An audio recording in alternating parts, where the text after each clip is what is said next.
Bueno, buen día. ¿Se escucha? No sé si se escucha.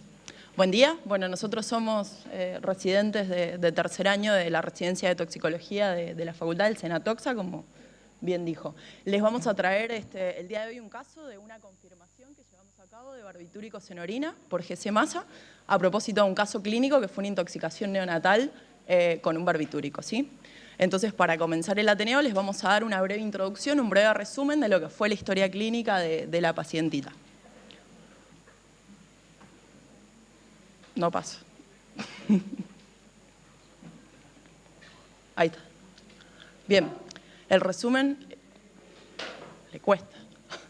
El resumen, bueno, fue una paciente de sexo femenino de 2 meses de edad, ¿sí? Que ingresó el 7/10/2016 a la guardia del hospital con un cuadro de hipotonía, palidez generalizada durante el sueño, pero se presentaba febril, ¿sí? Ese fue el cuadro de ingreso que se le dio. Como antecedentes, por supuesto lo relató la madre, fue que la paciente presentaba un edema en el miembro inferior izquierdo, ¿sí? Se le ponía el miembro inferior izquierdo de color morado. La madre relata que al comienzo duraba unos escasos segundos, pero con el lapso del tiempo el cuadro cada vez duraba más tiempo. ¿Sí? Por supuesto se le hicieron...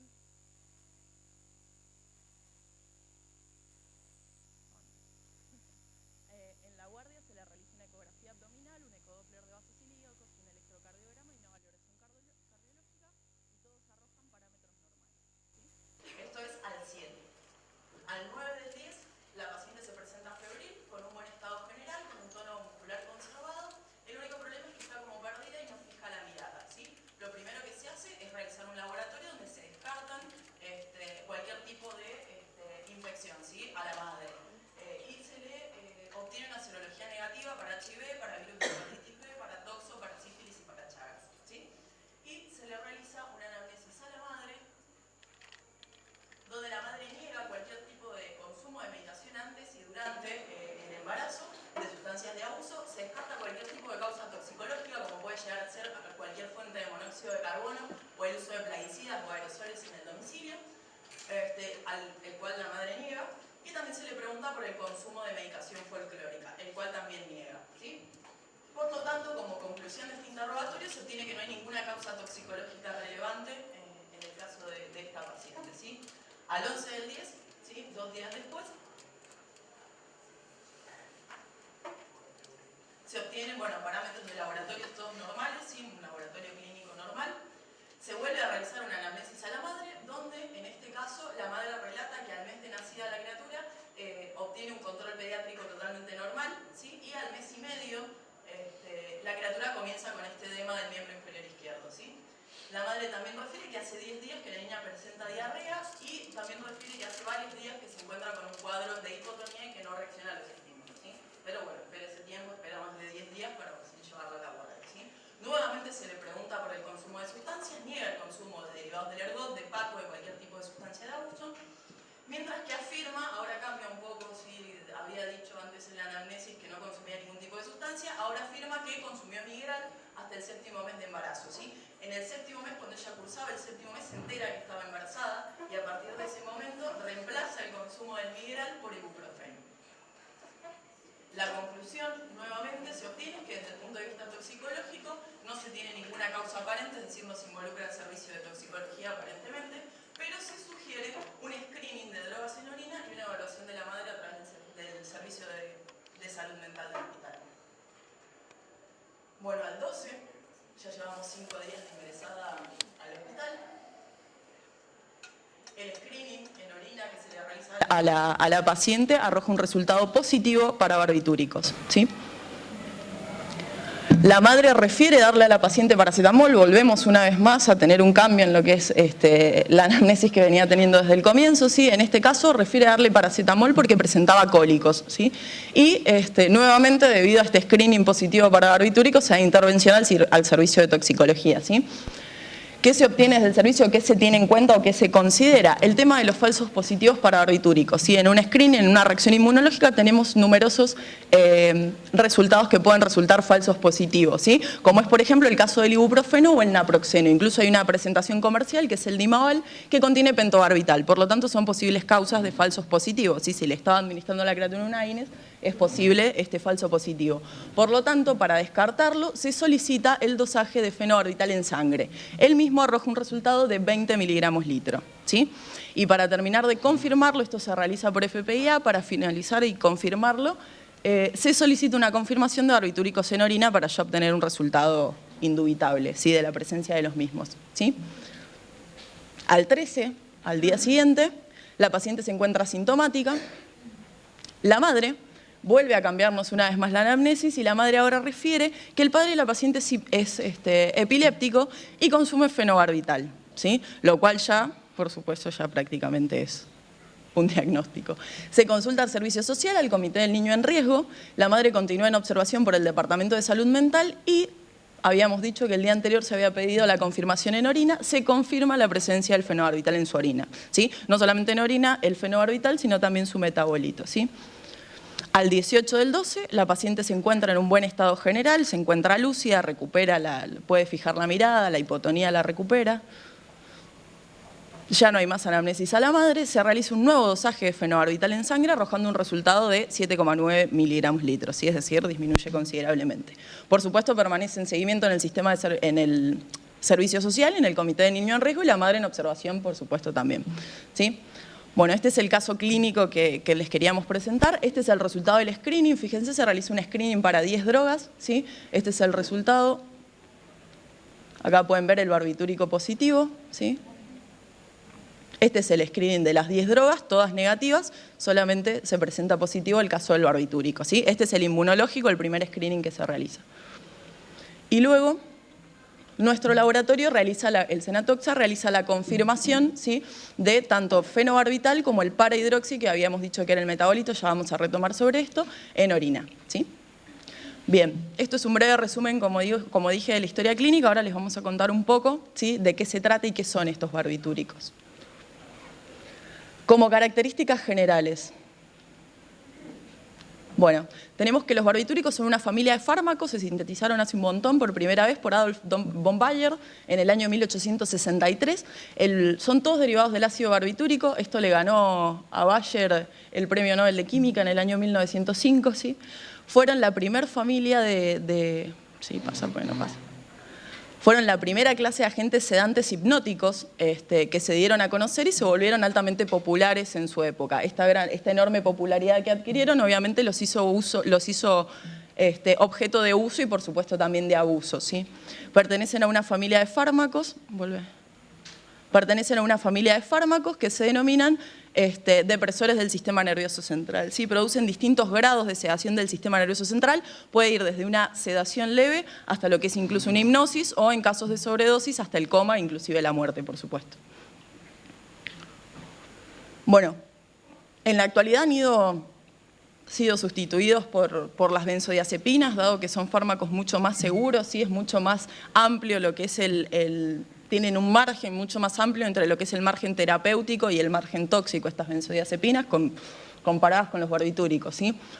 Actualmente solamente se usa o solamente se utiliza este fenobarbital para casos excepcionales, como son ciertos tipos de epilepsia, ¿sí? El por qué son mucho más seguras está basado y está explicado básicamente en el mecanismo de acción que tienen estos barbitúricos y la diferencia que tienen respecto a las benzodiazepinas, ¿sí? Se dice que si nosotros hacemos una gráfica de dosis en función de la respuesta, vemos que hay una linealidad perfecta en el caso de los barbitúricos respecto al aumento de una dosis y respecto al grado de sedación que producen a nivel del sistema nervioso central, ¿sí? Es decir, esto no tiene un techo, ¿sí? A medida que yo aumento la dosis del barbitúrico, va a aumentar el grado de depresión del sistema nervioso central sin escala, ¿sí? Mientras que en el caso de las benzodiazepinas, dado su mecanismo de acción, que como digo ya vamos a retomar un poco, presentan a partir de una determinada dosis, a partir de un determinado grado de depresión de este sistema nervioso, una especie de techo, ¿sí? A partir del cual, independientemente de que la dosis comience a aumentar, el efecto de depresión del sistema nervioso se mantiene constante, ¿sí? Es decir, no llego a grados graves de depresión del mismo, ¿sí? Bueno, ¿cómo vamos a clasificar a los barbitúricos? Históricamente siempre se clasificaron teniendo en cuenta su vida media de eliminación y por ende su tiempo de acción, ¿sí? Y vamos a tener los que llamamos de acción ultracorta, los de acción corta, y los de acción prolongada, ¿sí? Donde dentro de los de acción prolongada encontramos el fenobarbital, que fue lo que le encontramos a nuestra paciente, ¿sí? Dependiendo, fíjense, bueno, el comienzo de la acción es inmediata en los casos de ultracorta, mientras que el efecto dura como máximo 30 minutos. En los de acción corta también comienza la acción en 15 minutos y puede durar de 2 a 3 horas el efecto. Y en los de duración prolongada tenemos que el efecto puede durar de 6 a 12 horas, ¿sí? Acá encontramos nuestro fenobarbital. Fíjense las dosis tóxicas, ¿sí? A medida que aumenta el tiempo de efecto del barbitúrico, generalmente la dosis tóxica es un poco mayor. Esto está un poco relacionado con el tema de la liposolubilidad que presentan, ¿sí? A medida que aumenta el tiempo de acción, generalmente son menos liposolubles. Esto implica que tardan más tiempo en atravesar membranas y también les cuesta más lograr acumularse. Por lo tanto, como atraviesa muy rápido membranas y es altamente liposoluble, la dosis tóxica es muy baja, ¿sí? Fíjense que los niveles terapéuticos del fenobarbital van de 15 a 40 miligramos litro. Si recuerdan, teníamos 20 miligramos litro en nuestra paciente, pero esto también hay que tenerlo, lo que tenemos que considerar y tener en cuenta es que estos valores siempre son, hacen alusión a los adultos, ¿sí? No existen valores de referencia en pediatría y menos en un neonato de 1 mes y medio, ¿sí? Los niveles, la menor concentración plasmática de fenobarbital que se asoció a la muerte fue de 60. ¿Sí? Pero fíjense que en realidad podemos tener intoxicaciones de mediana gravedad de 50 a 75 o graves de 90 a 100, ¿sí? Pero la menor asociada a una muerte fue de 60. Esto si tenemos fenobarbital solamente, pero si estamos asociados con algún otro depresor del sistema nervioso central, como puede ser por ejemplo el alcohol, esa dosis puede ser notablemente inferior, ¿sí?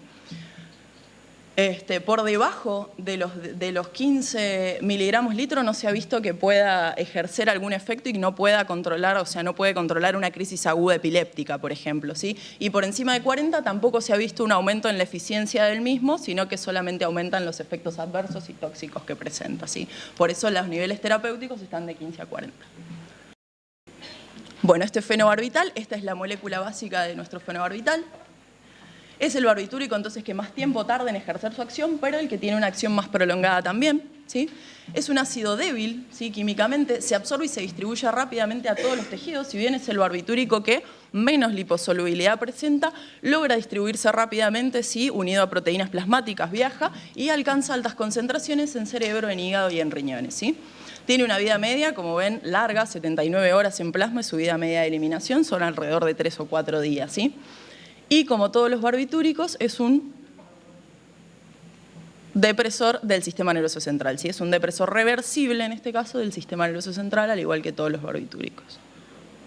Bien, lo mismo que para el resto de los barbitúricos, antes de que aparecieran las benzodiazepinas, se comenzó a prescribir, pero por supuesto fue objeto de uso y de abuso, lo cual se tuvieron que tomar medidas y hubieron leyes que restringieron actualmente su comercialización y se lo dejó solamente para el uso, como dijimos, de algunos grados de epilepsia, porque eran objeto de mucho abuso. Actualmente, entonces, ¿para qué los podemos usar? Como dijimos, van a producir distintos grados de sedación del sistema nervioso, que van desde una simple sedación hasta una hipnosis, coma o muerte en caso de sobredosis del mismo, ¿sí? Entonces, los usos que van a tener son todos los distintos grados de depresión del sistema nervioso que vamos a encontrar, ¿sí? Como un sedante, por ejemplo, en anestesia preoperatoria, es un anticonvulsivante, sobre todo para convulsiones de tipo tónico-clónicas generalizadas, es un ansiolítico, es un hipnótico y también se utiliza como un agonista de los efectos estimulantes de ciertos fármacos como la efedrina o la teofilina, entre otros, ¿sí? Pero, a pesar de todos estos usos, presenta una gran desventaja, que es el desarrollo de tolerancia, ¿sí? Se dice que después de 2 semanas de administrar fenobarbital a cualquier individuo, a partir de esas 2 semanas ya produce una disminución en lo que es su efecto terapéutico, sobre todo lo que es la inducción y lo que es el mantenimiento del sueño, que es una de las cosas, la hipnosis, una de las propiedades principales que tiene, ¿sí? Esta tolerancia generalmente se debe a que una vez que se produce su metabolismo, que es en el hígado, produce una gran inducción enzimática. Esta inducción enzimática sería la responsable del desarrollo de tolerancia, ¿sí? En el caso es una desventaja, ¿sí? Bueno, en cuanto a su toxicocinética, tenemos que la absorción va a ser rápida, la vía oral es la principal de todas, corresponde a un 80%, ¿sí? Es bastante variable, hay ciertos factores que van a afectar este grado de absorción, como es, por ejemplo, tener alimento en el estómago, ¿sí? Se dice que la presencia de alimentos en el estómago, cuando se consume esta medicación, puede retrasar lo que es la velocidad en su absorción, no la cantidad. Es decir, se va a absorber completamente, pero va a demorar más tiempo en hacerlo, ¿sí? Hay otras vías, como bueno, la parenteral o la rectal, pero son de menor trascendencia, ¿sí? La distribución es alta, como habíamos mencionado, viaja unido a proteínas en un 51% y logra atravesar todas las barreras, si placentaria o hematoencefálica. El metabolismo es hepático, se va a oxidar en el sistema microsomal hepático y, como ya mencionamos también, es un importante inductor enzimático, ¿sí? Lo cual está estrechamente relacionado con la tolerancia que mencionamos. Y la eliminación es principalmente por medio de la orina. Sufre filtración glomerular, sufre reabsorción tubular, y por orina el 25% del fenobarbital se va a excretar sin cambio alguno, ¿sí? Es decir, esto permite encontrar en orina, en un 25%, la droga madre, ¿sí? Vamos a encontrar el fenobarbital. El resto va a ser excretado como su metabolito, que es el para-hidroxifenobarbital, ¿sí? Por heces o por bilis conjugados con ácido glucurónico lo podemos llegar a encontrar también, pero son vías menos importantes. Bueno, y en cuanto a la toxicodinamia, para entender un poco cómo funciona, es un mecanismo de acción no selectivo, ¿sí? Ahora vamos a explicar mejor qué significa esto, pero actúa a nivel de podríamos decir a través de tres niveles, a través de la neurona presináptica, de la postsináptica y a modo general a nivel celular, ¿sí? A nivel de la neurona presináptica, encontramos que lo que va a hacer es producir el ingreso de iones calcio al interior de esta neurona presináptica, ¿sí? Estos iones calcio lo que van a hacer es facilitar lo que es la formación de vesículas que contienen neurotransmisores, en este caso el GABA, que estas vesículas migren hacia lo que es la membrana de la neurona presináptica y vuelquen el neurotransmisor en el espacio sináptico, ¿sí?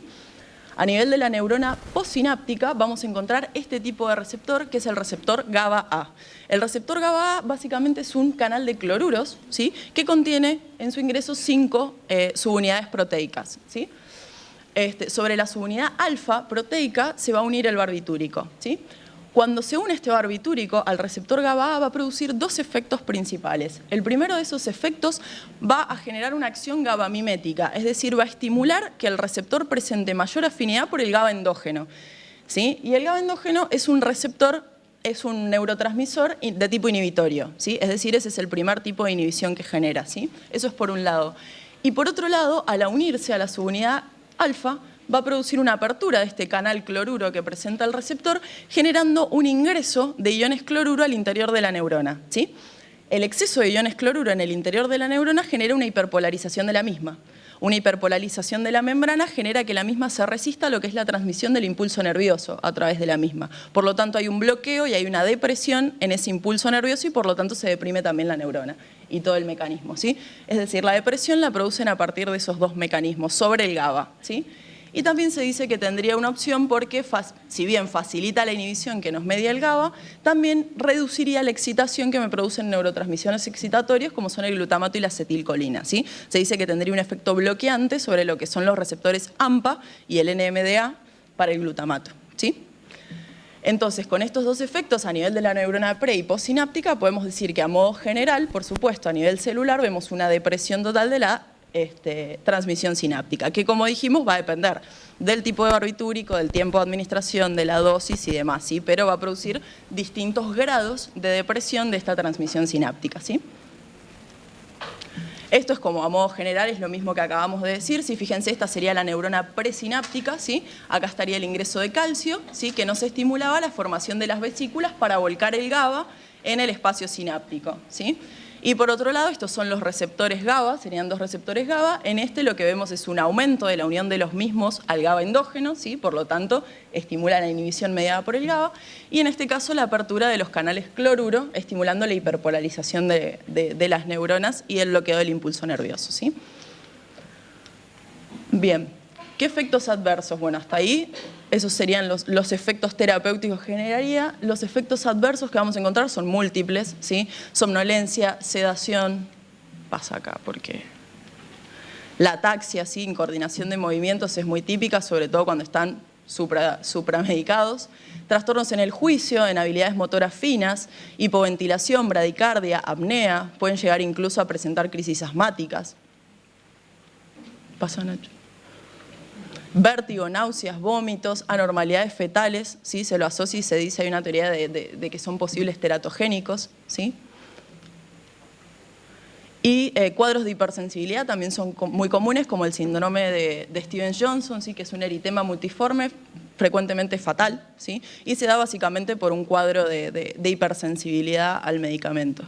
Y por supuesto no podemos dejar de lado uno de los principales efectos adversos, la dependencia, ¿sí? Producen una dependencia física, una dependencia emocional y la supresión del consumo de los mismos está asociado a un síndrome de abstinencia. Importante. Hay un efecto paradojal que se da, que si bien son inhibidores, como dijimos, son depresores de este sistema nervioso central, a determinadas dosis y dosis elevadas de los mismos, producen un cuadro de excitación, ansiedad, nerviosismo, euforia e irritabilidad, ¿sí? El paciente puede dar la impresión de estar en un estado de ebriedad, ¿sí? El cuadro de ebriedad es un cuadro que debe clínicamente considerarse un diagnóstico diferencial de una intoxicación por barbitúricos, ¿sí? Pero este efecto paradojal de excitación del sistema nervioso a altas concentraciones de barbitúricos es lo que se denomina efecto paradojal. No lo dan todos los barbitúricos, pero sí lo da y sí lo presenta el fenobarbital. Y como mencionamos, bueno, un síndrome de abstinencia, todos sabemos que en realidad cuando una persona consume una determinada sustancia a la cual ha generado esta persona un cierto grado de dependencia, cuando el consumo de esta sustancia es suspendido de una manera brusca, este paciente comienza a experimentar una serie de características, una serie de malestares físicos y psíquicos donde realmente la pasa mal, ¿sí? La pasa muy mal y generalmente este síndrome es el responsable de que el mismo reincida en el consumo de la sustancia, ¿sí? Aparece con los barbitúricos, aparece con el fenobarbital este síndrome de abstinencia, ¿sí? Puede aparecer luego de la supresión brusca del fenobarbital después de 1 o 2 meses de administración continuada del mismo. Es muy poco tiempo, no es tanto tiempo, ¿sí? Los síntomas aparecen de 2 a 7 días después de suspender el consumo de la medicación. ¿Y qué es lo que tenemos que hacer? Evitar la supresión brusca del consumo, ¿sí? Se tiene que llevar a cabo una retirada progresiva en 5 o 6 días para evitar este síndrome, ¿sí? ¿Cómo la pasan? La pasan muy mal, ¿sí? Convulsiones tónico-clónicas, ansiedad, náusea, vómitos, depresión, muchos síntomas y la verdad que un cuadro muy desagradable, ¿sí? ¿Cuándo vamos a contraindicar el uso de este fenobarbital? Lo vamos a contraindicar. Embarazo, lactancia y niños, ¿sí? En el embarazo, por supuesto, puede producir una dependencia y un síndrome incluso de abstinencia en lo que es el neonato, además del riesgo de teratogenicidad que ya habíamos mencionado. En la lactancia nos puede generar una depresión del sistema nervioso central en el lactante y el niño se ha visto, y hay algunos trabajos que hablan de que su consumo en niños está asociado a un deterioro en lo que es la función cognitiva de los mismos, ¿sí? También va a estar contraindicado en pacientes con porfiria, se dice que son estimulantes en la síntesis de porfirinas, por lo tanto en pacientes con porfiria va a estar contraindicado. En daño hepático, en daño renal, por supuesto, cuando no se pueda producir la eliminación del mismo. Hipotérmicos, asmáticos, porque habíamos mencionado que era uno de los efectos adversos. Por supuesto en pacientes que presentan sensibilidad al medicamento. Cuando no tengamos una vía de administración para el paciente y por supuesto va a estar completamente contraindicado mezclarlo con cualquier tipo de depresor del sistema nervioso central como son alcohol, benzodiazepinas, entre otros, ¿sí? Para llevar a cabo el diagnóstico,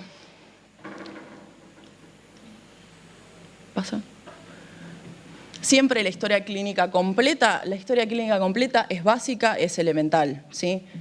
La anamnesis realizada al paciente y cuando no se pueda realizar al paciente, como en este caso, a los familiares del paciente, es crítico a la hora de orientarnos, ¿sí? Encontramos estos hallazgos del laboratorio general donde ninguno realmente es patognomónico, donde ninguno realmente nos va a orientar demasiado, ¿sí? Donde realmente vamos a encontrar un diagnóstico de certeza es realmente en los hallazgos toxicológicos que podamos llegar a hacer, como son el screening de drogas, ¿sí? El dosaje de barbitúricos en sangre y la confirmación de barbitúricos en orina por GC-Masa, que es el método establecido como de referencia y es el que realizamos en nuestro laboratorio, ¿sí? Ahora les vamos a hablar un poco de cómo realizamos nosotros en el Senatoxa esta confirmación de barbitúricos en orina a través del GC-Masa. Para comentarles cómo se procesa una muestra. Entonces, vamos a partir primero, uno no puede inyectar directamente en un cromatógrafo o nuestro cromatógrafo la muestra de orina. Tenemos que empezar con el procesamiento de la misma. Lo que se hace primero es acondicionar la muestra. El paso más importante aquí sería acondicionar el pH. ¿Por qué? Porque nosotros vamos a trabajar con una extracción en fase sólida.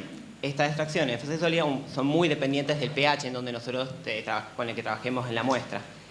El objetivo de la extracción en fase sólida básicamente es sacar los analitos de la matriz original, que es la orina, y llevarlos a una nueva matriz que no tenga interferentes. Esta matriz va a ser el solvente adecuado. Y como les dije, ese paso es muy dependiente de pH. Ahora, una vez que pasamos a la nueva matriz del solvente, lo que hemos logrado es tener un extracto que tiene una pureza adecuada para el estudio, pero no la concentración. Entonces, la siguiente etapa es concentrar justamente este extracto para llevarlo a las condiciones cromatográficas adecuadas. Esto lo hacemos evaporando el eluato en una corriente de nitrógeno. Una vez que está el residuo seco, se lo resuspende en un reactivo que es el derivatizante. El objetivo aquí no es solamente volver a generar una base líquida para la inyección, sino que es lograr alguna modificación química en el analito que estamos estudiando, de manera tal que sea luego compatible con el sistema de detección. Principalmente el objetivo acá es lograr, ya que vamos a hacerlo por un estudio de masas, es lograr mejores espectros de masa y claramente una mejor señal, un mejor pico cromatográfico. Y una vez derivatizado y seco, ya estamos en condiciones de procesarlo por cromatografía de masa. Bien, antes que nada un poco cómo es el instrumental de un cromatógrafo de masa. Tendríamos, en este esquema tenemos como dos mitades, ¿no? Una es el equipo de GC, un cromatógrafo. Es la parte del instrumento que lo que hace es ir separando los diferentes componentes, los diferentes analitos que están en la muestra original, y los va a ir enviando de forma ordenada al detector. El detector de masa parte, o sea, cuando va recibiendo desde la columna, tiene una primera cámara. En esta primera cámara se hace una fragmentación de los analitos que está recibiendo desde el cromatógrafo con un impacto electrónico.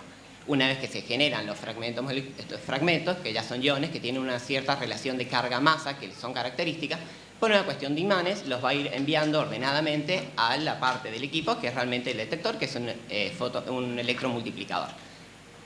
Una vez, entonces, el equipo va a ir interpretando estas señales y lo va a ir generando estos espectros de masa, que son más o menos como se ven en la imagen. Cada una de esas líneas representa un ion y con su relación carga-masa adecuada, que se expresa en UMA de unidad de masa atómica. Esto, como lo vemos así, se dice que son como huellas digitales de una cierta sustancia.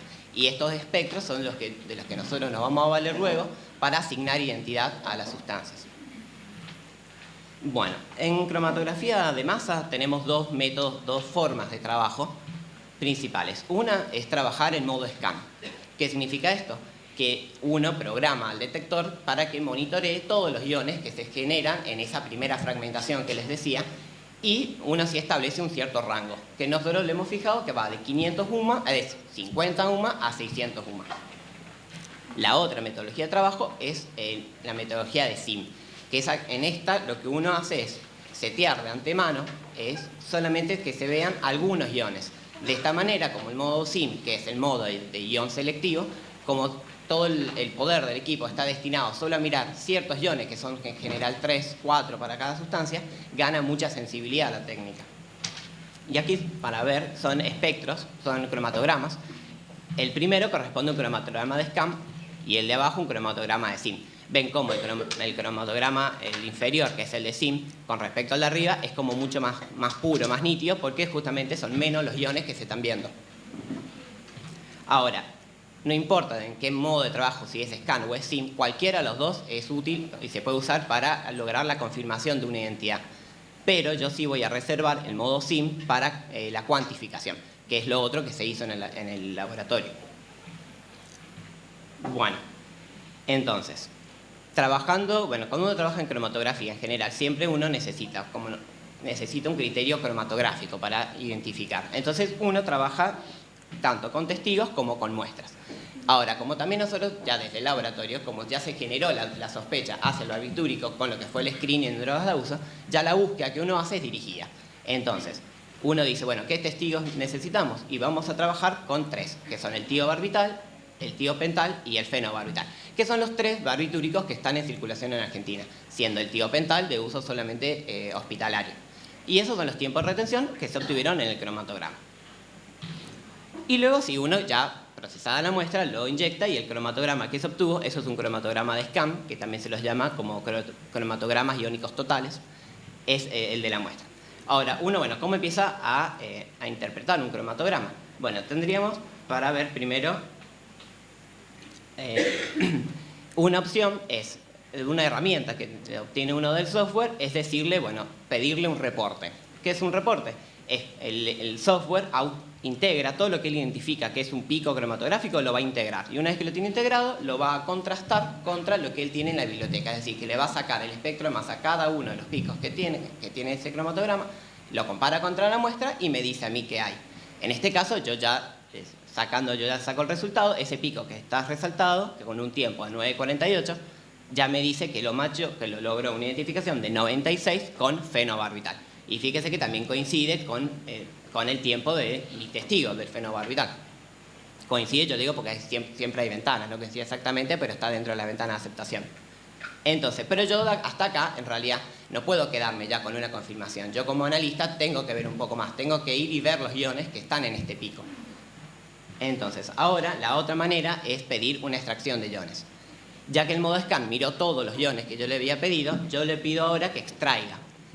Cada sustancia por biblioteca uno ya sabe, uno elige, no vamos a extraer todos los iones. Entonces uno ya extrae ciertos. Son estos que hemos puesto acá seleccionados.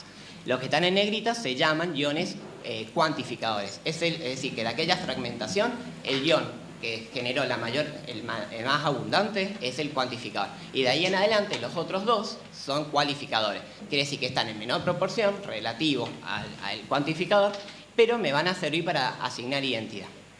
Entonces, entre los tres, uno tiene que generarse de nuevo el criterio cromatográfico. Quiere decir que si yo extraigo los iones y los miro en este nuevo cromatograma que genera el equipo, estos iones a su vez tienen que volver a formar un pico. Fíjense que en este caso, ahí tenemos que un ion blanco, que es el 232, fíjense, del fenobarbital, a un tiempo de 9,4, que de nuevo coincide con mi testigo. Entonces, ya hasta acá decimos, bueno, es un fenobarbital. Pero la confirmación todavía no está lograda, porque en realidad esto, como yo le decía, son herramientas para empezar a interpretar un cromatograma. La confirmación realmente por medio de scan se va a hacer cuando uno mire todo el espectro, esa huella digital que yo les dije antes. Claramente, la comparación de todos y cada uno de los iones no lo hacen analistas manualmente. Esto lo hace el software a través de un algoritmo que ya tiene incorporado y me lo va a traducir a través de una biblioteca en un cierto nivel de macheo. Fíjense, para esta biblioteca, uno también lo correcto es trabajar por lo menos con 2 bibliotecas diferentes. Me dice que ese pico original tiene un macheo de 99 y que corresponde a fenobarbital. Entonces, ahora sí, una vez que uno vio todo el espectro de masa, ya puede confirmar que esa sustancia, ese pico, era fenobarbital. Y por ende, ya estamos también confirmando que en esa muestra que yo recibí hay presencia de fenobarbital. Ahora que yo no se los puse en el primer cromatograma, pero con el reporte, aquel que yo les decía que se pide al inicio, vimos que había otra sustancia de interés con un tiempo de 10,87.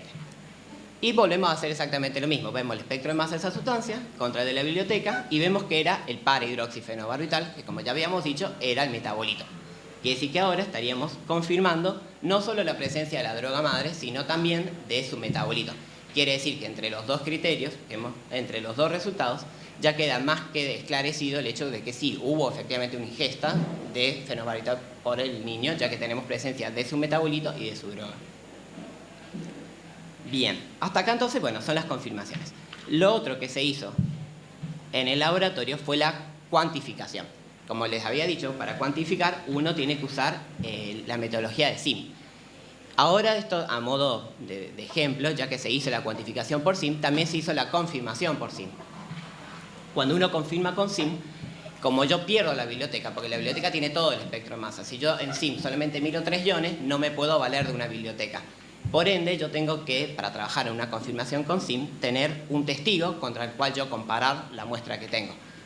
Como ya en el scan ya habíamos visto que era fenobarbital, esta confirmación por SIM se va a hacer contra fenobarbital. Entonces, con un testigo certificado, se procesa de la misma manera y vemos que se tiene que cumplir de nuevo el criterio cromatográfico y el criterio del detector. Los criterios cromatográficos, como ya les dije, es simplemente ver que el pico tenga una coincidencia en tiempos de retención. Pero el criterio de masa, para la confirmación por SIM, es ver de los 3 iones que yo les había anunciado antes, el cuantificador y los cualificadores, que se cumplan ciertas ventanas, que son las que vemos con los últimos 2 iones, con el 246 y el 245 y el 260. Como son iones, o sea, uno acá también tiene que adherir a cierto criterio. No podemos, el criterio nuestro es el de la WADA, que nos dice que para iones con tan baja proporción como son estos dos, pero que es menos del 5%, la ventana que se forma es una ventana del 50% de sí mismo. Quiere decir que si es 4,8 iría de más o menos 2,6 a 6 y del 2,3 iría de 1,5 a 4. Fíjense que entonces para mi muestra que se cumplen todos los criterios del detector de masa. Por ende, ahora sí estamos confirmando la presencia por SIM del fenobarbital. Más allá de eso, lo que sí vamos a ver es la cuantificación por SIM, que sí ya es algo más único del SIM. Bien, se tiene que hacer una curva de calibración. Las curvas de calibración en masa se tendrían que hacer por lo menos con 8 puntos y cada punto por triplicado.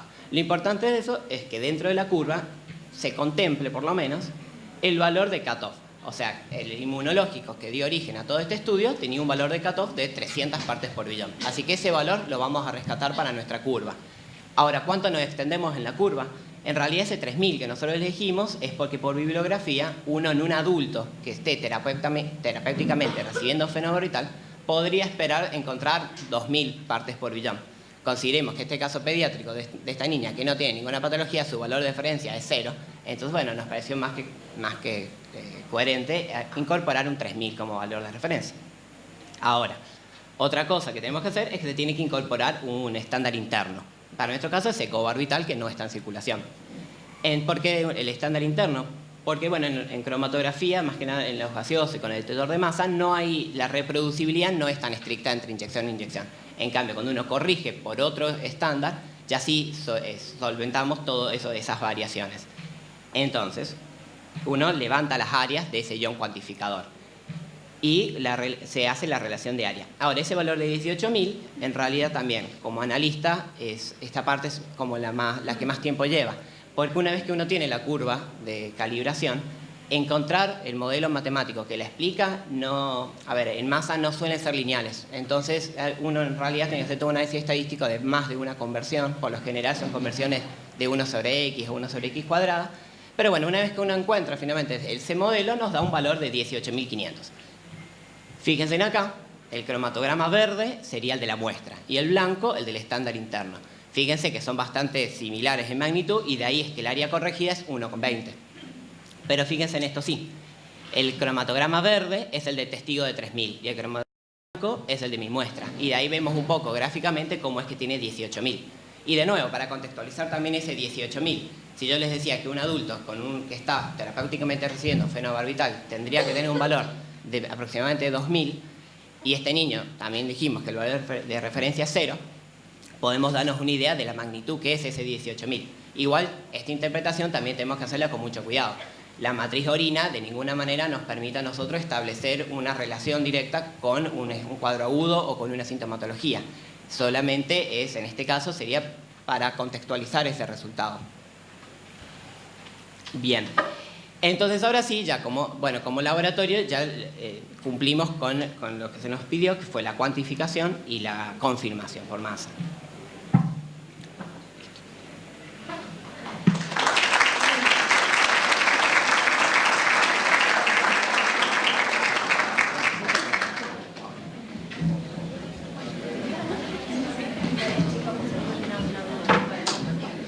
¿Alguno tiene alguna duda, algo para preguntarles a los residentes?